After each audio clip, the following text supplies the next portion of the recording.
and final storyteller for our event today is Richie, Arndt, who is the mastermind of the KAT and Motorcycle Mondays here in Louisville. You are in for a treat. He has full reign now, so we're going to see what he comes up with. Richie is a delight. He agreed to be a storyteller for me at our very first event here in Louisville, and we were not disappointed. And he is a phenomenal man. I made a trek out to his place to go check out his completely decked out Hemi, and I also ride a Himalayan. So I have gotten tons and tons of tips and tricks from him. And I do have to say, the little throttle thing-majigger, what is that thing called? Throttle lock. The throttle lock. I just used it in Arkansas, and that thing is a gem. So it was a lifesaver for my hand.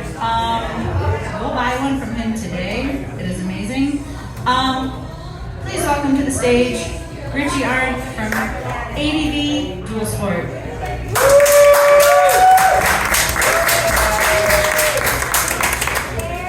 Welcome to the event. Again, Jody covered it with the beginning. A few of you hit her up. Season's doing this. The storytelling is one of the single greatest things I enjoy. Is the only reason we're doing any of this is to sound cooler to anybody else that doesn't do it.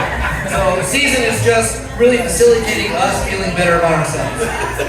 My name's Richie. She introduced me. I run a YouTube channel called ADV Dual Sport. And it's a lot of this stuff where we're going out, we're doing stuff we're really not supposed to. We're not emotionally, mentally, physically equipped to do any of it. But as long as it's on video, then it's just funny. So what we're going to talk about today is the theme is wrenching. And a lot of this has been a lot of togetherness, good vibes, because most of it is, accessible tooling, accessible supplies. Not today, not this one. This was my very first adventure, big boy adventure, since I'd been back from Alaska, the story I previously told in another event. And this was a proper off-road event, the Colorado BDR. It's north to south, or south to north, whichever way you want to go. It's about 900 miles through all the mountain passes. It's pretty challenging. I had never done anything like this. I had zero experience until the aforementioned Jody voluntold me into a hair scramble one day. I said, dude, I don't know what I'm doing for this stuff. I don't know how to ride off-road. I watched a 5-minute YouTube guy being like, back brakes, all throttle. I was like, okay, I think I got the basics. I show up. He offers me a loaner 84 Husky 250 two-stroke. I am 5'6" with a 2-inch inseam. It's not happening, man. I start it, and then I have to wait for the race to start standing next to it.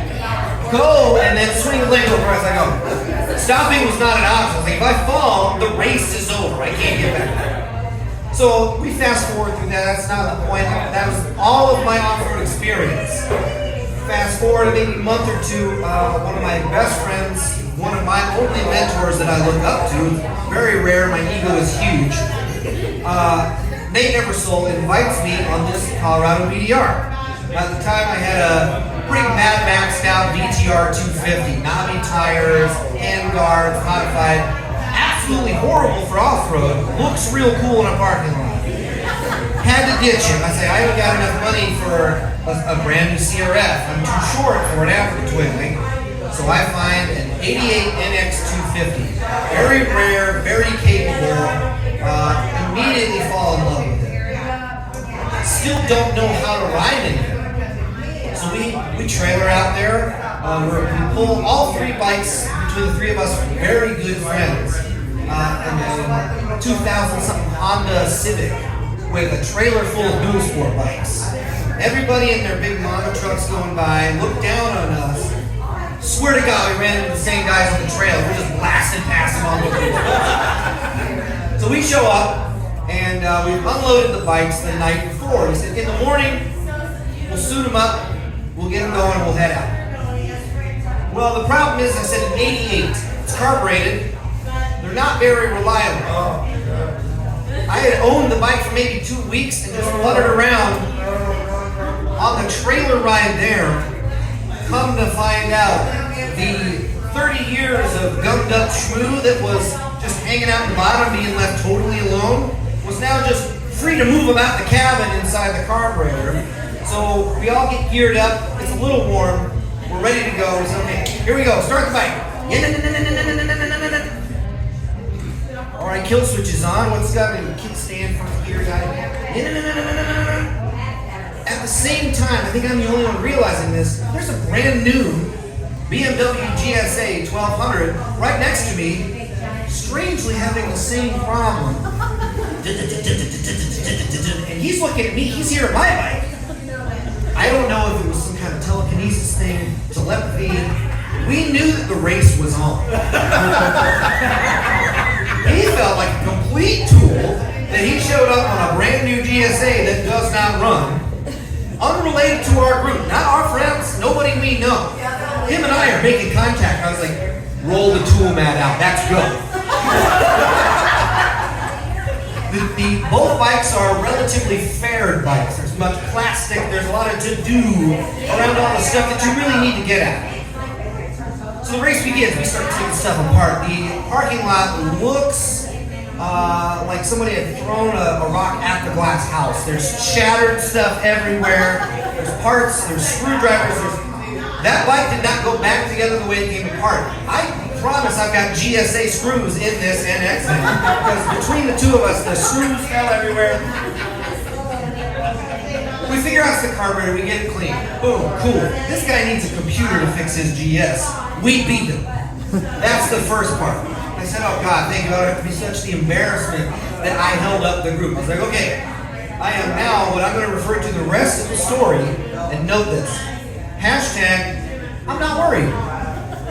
We got the one out of the way. Surely everything's good from here.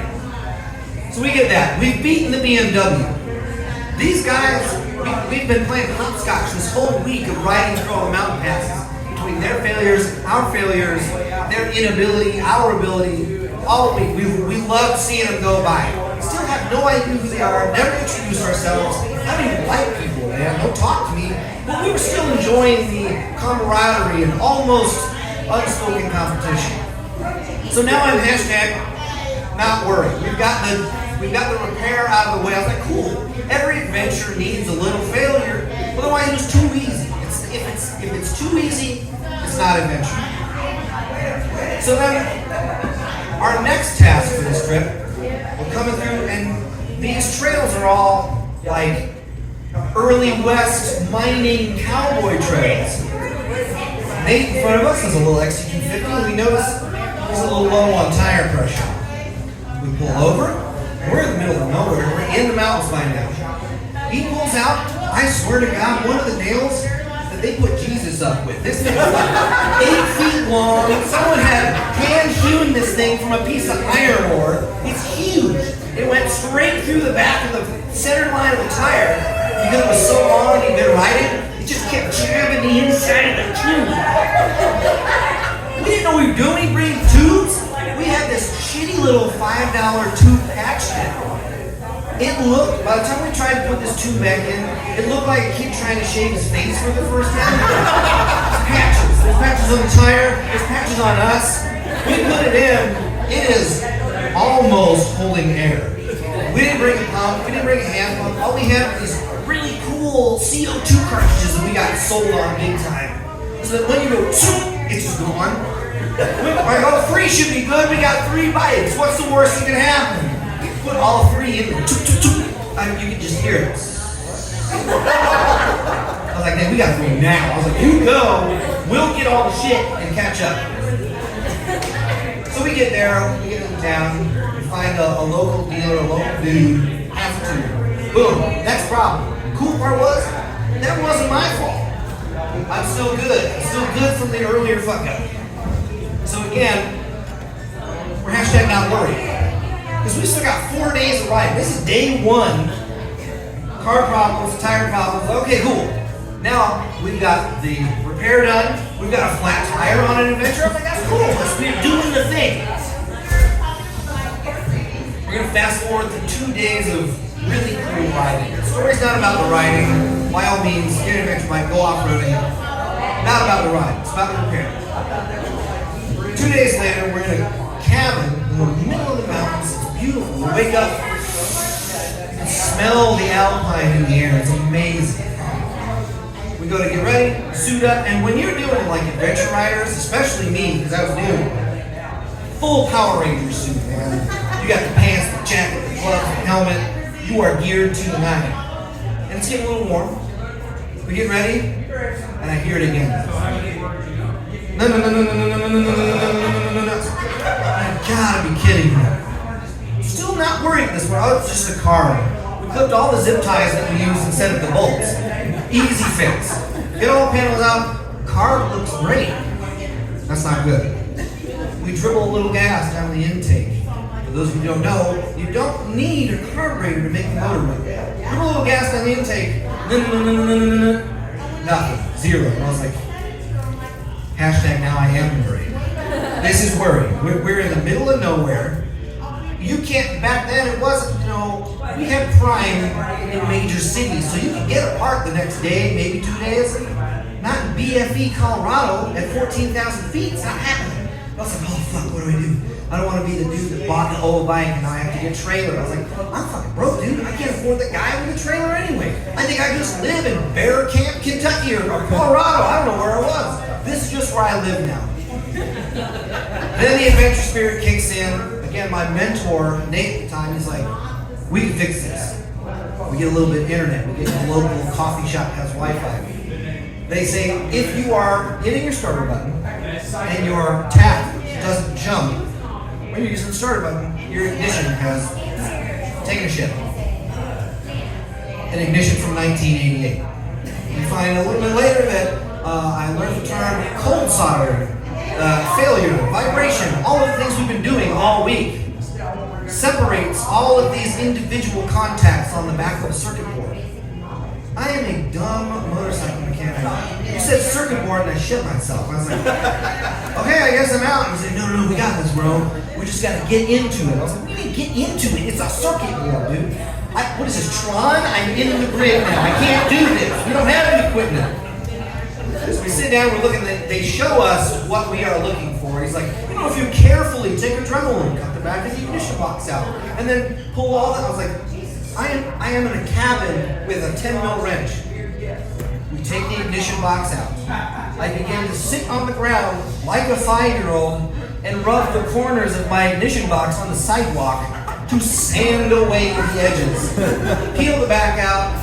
It looks like old Jello in the back of that thing, so I'm sucking that out, and I can see it. Exactly what all these very helpful people on the internet have done.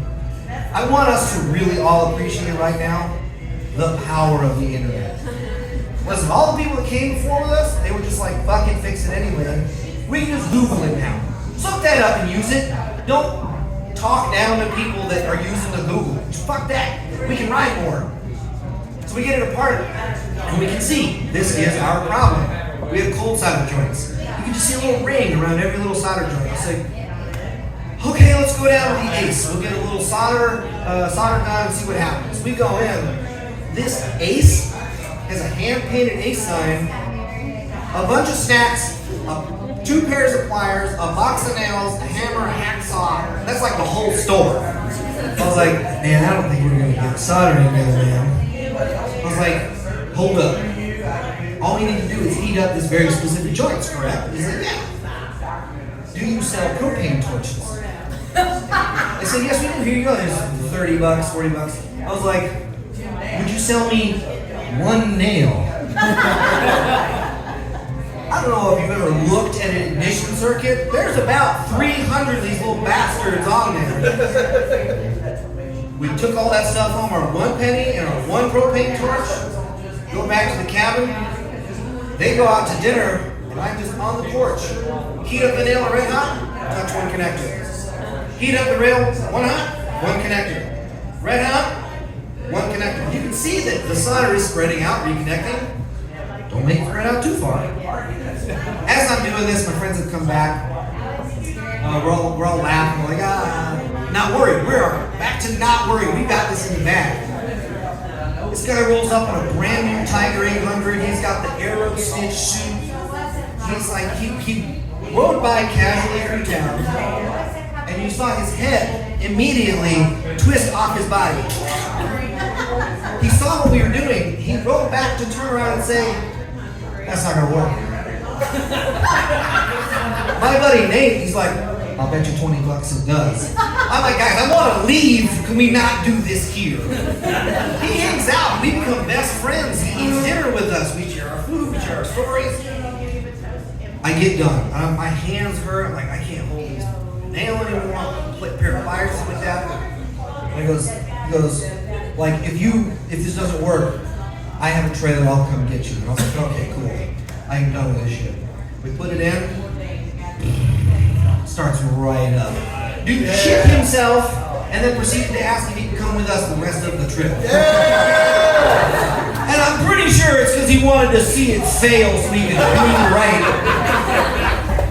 So again, we flip-flop back to hashtag not worried. I said, okay, Shirley, that's the big one. We're good now. It's fine. This whole trip, I noticed everybody else is having a really easy time. Their bikes are about the same age, maybe a little newer, same size, and they're just having a grand time. I'm terrified the whole time. It's 5,000-foot drops, and the bike is bouncing all over the place. I don't know what the fuck I'm doing differently. I'm in the same trail. Fast forward a little bit, we're on the last day of trail riding. Coming down a mountain pass. We are flying. I've done what most adventure riders do, and I've got way too much bullshit. All of it. Bring all of it. Bring the coffee maker. Bring a heat press. Bring all of it. All on the back.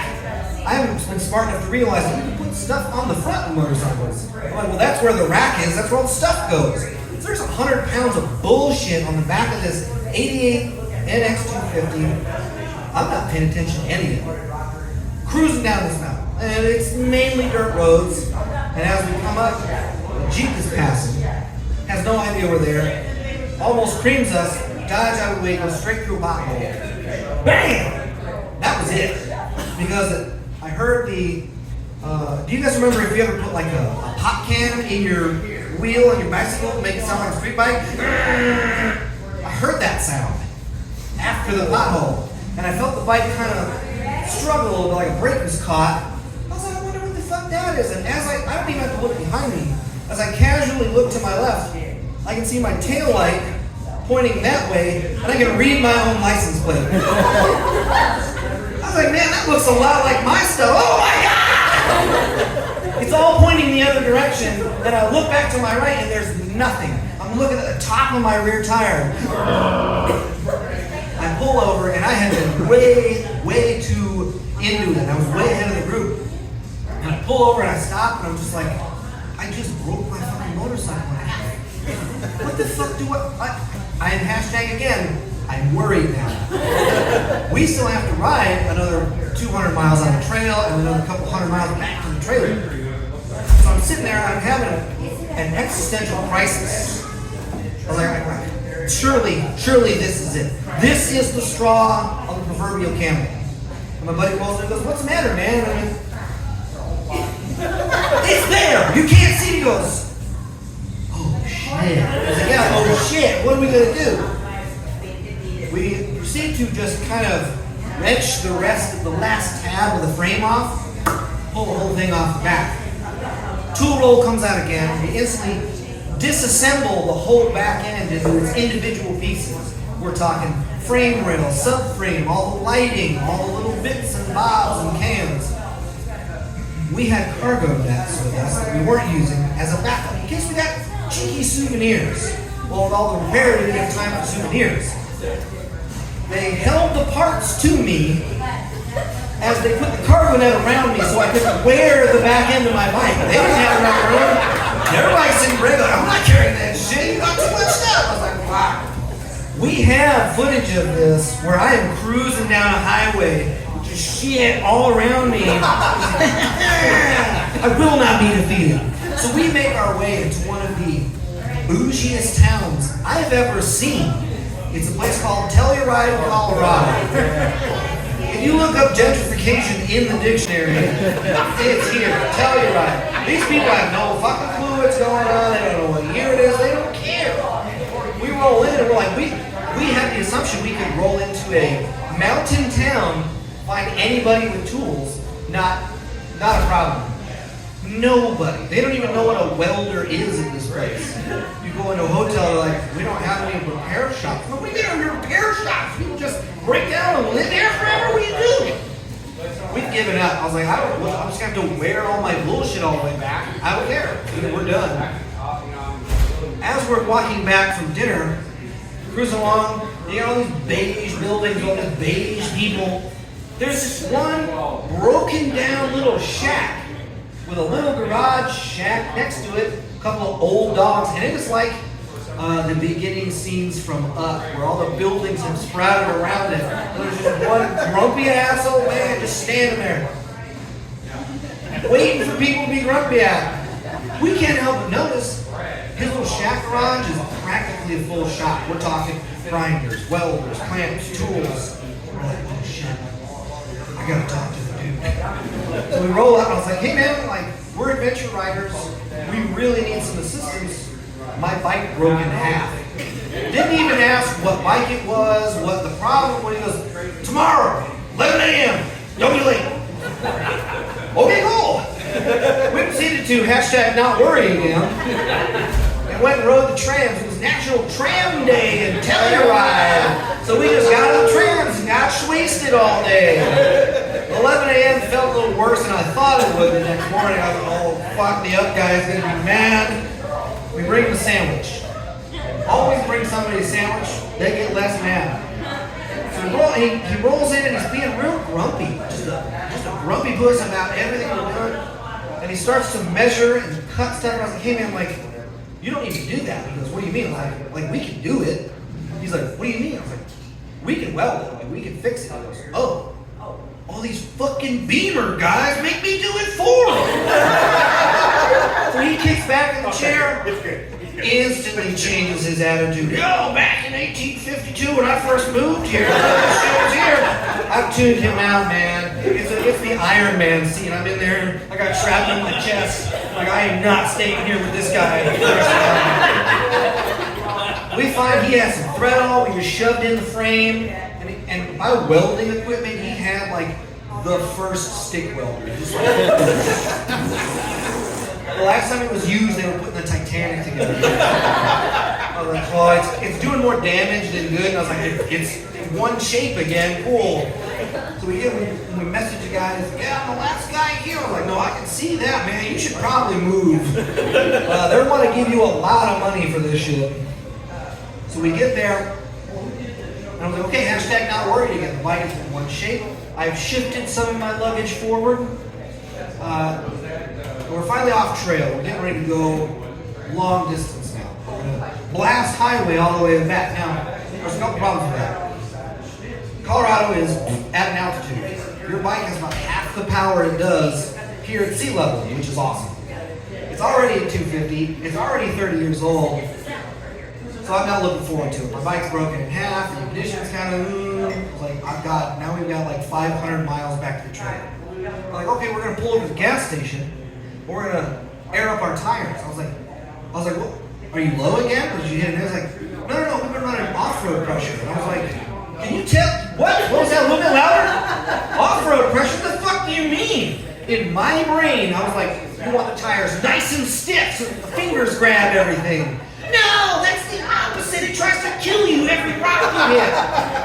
So, reverse what I was talking about. I'm bouncing around. It's my damn fault. I'm at like 49 PSI. Every rock gets sending me in the air. Next to these 10,000 foot drops, I got death grip the whole time. He says, oh yeah, man, just air down next. I was like, next time we're done. Turns out that most of that is what equated to frame damage because it was just jarring the whole time. We finally get back to the trailer, and I'm done. Like, that was the single greatest experience of my life. It is what really turned me on to the adventure experience. It's not necessarily the riding. I enjoy wrenching as a hobby. So that when my bike breaks, it is an opportunity for me to overcome. Doing that in the road and when you're at home is really fun. Trying to figure that shit out on the trail so you don't die, high on your life, I tell you what, man. Learn these skills. You've got all these people that have spent most of their stories telling you Everything they learned is either from other people. This information doesn't just assimilate in random clouds where you can grab it. Go on the Google. There are people on the Google still that you are still learning for. Google is just the thread that attaches you to them. Learn, get in clubs, meet people that try and kill you on the KAT. I promise, if you start doing these things, you will come up with your own stories, so you don't have to listen to me every time you come up with these things. I'm going to close it out with that. Thank you, C's, for having us. Everybody that has been on a KAT or a Moto Monday, give us a shout. That's the whole reason we do the Off-Road Invitational, the whole reason we do Moto Monday, the whole reason Season's doing all of this, is to bring us together so that the hobbies and the items within them do not just pass away into the wind. One more shout for Season. We have robbed you of my Saturday. Let's close this shit down and go ride, yeah? Thank you, guys.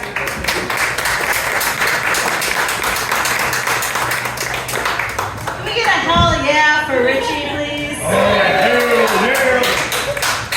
If he does not inspire you to ride, then I don't know. Good luck to you.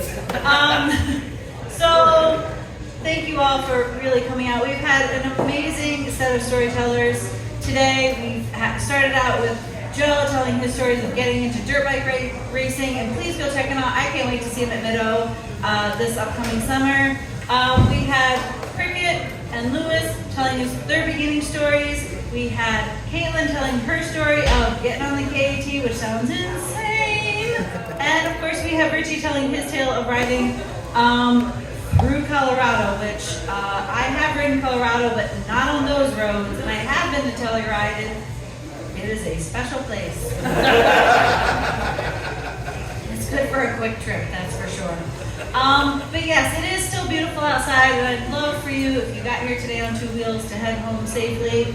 I will be looking to set the next Louisville date here, hopefully within the next 3 to 4 months. So please stay tuned. If you aren't already connected on the social media world, follow blah blah blah, and you'll be able to find out when that next event is. If you're interested in being a storyteller, please reach out.